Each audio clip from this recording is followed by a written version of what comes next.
The delimitation exercise later for 2026 has sparked a storm, particularly among southern states, who claim this will result in the number of parliamentary seats for them falling. Is that actually going to happen? Let's break it down for you. Let's begin by telling you exactly what delimitation is. It's the process of fixing the number of Lok Sabha and Assembly seats in states and union territories.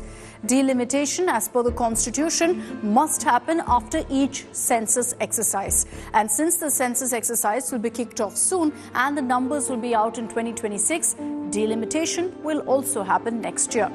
Usually, the census takes place every 10 years, but because of COVID in 2021, the census couldn't happen, and so it was pushed to 2026. So who conducts this exercise? Well, it's done by a delimitation commission that's set up under an act of parliament.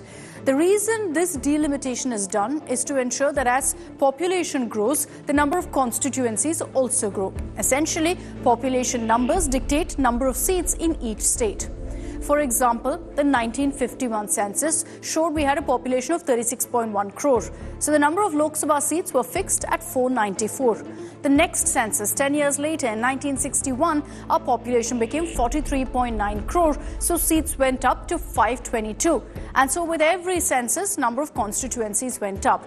This obviously means that states with a larger population get more representation in parliament.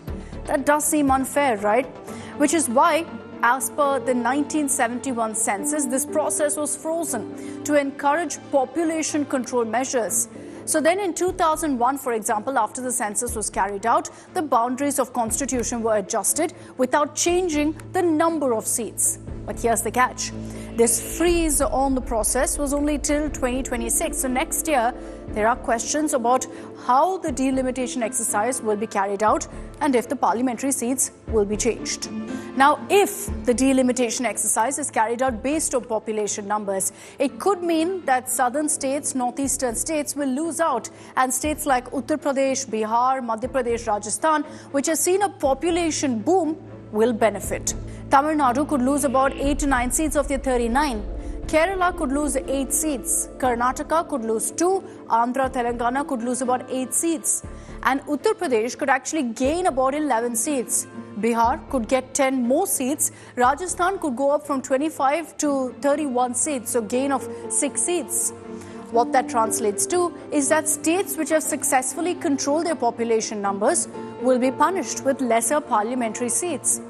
But all this, at the moment, mind you, is just conjecture, considering we don't really have clarity on how the delimitation exercise will happen.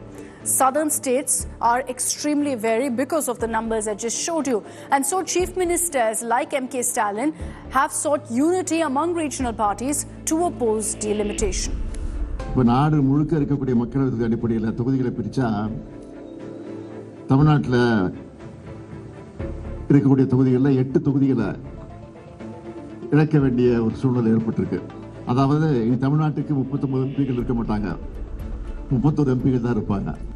அதிக மக்கள் தொகை கொண்ட மாநிலங்களுக்கு அதிக பிரதிநிதித்துவம் கிடைக்கும். இதனால் தமிழ்நாட்டுடைய குரல் நசுக்கப்படுது. Considering this could lead to another state versus centre fight, Home Minister Amit Shah has issued a clarification assuaging concerns of states like Tamil Nadu.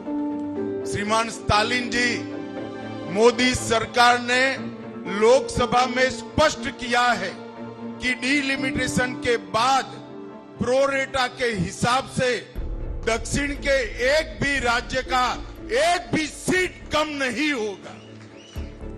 Now, while the census and delimitation is slated to take place next year, we'll have to wait for some clarification on exactly how delimitation this time will be carried out to ensure the number of seats isn't based on the number of people in a state.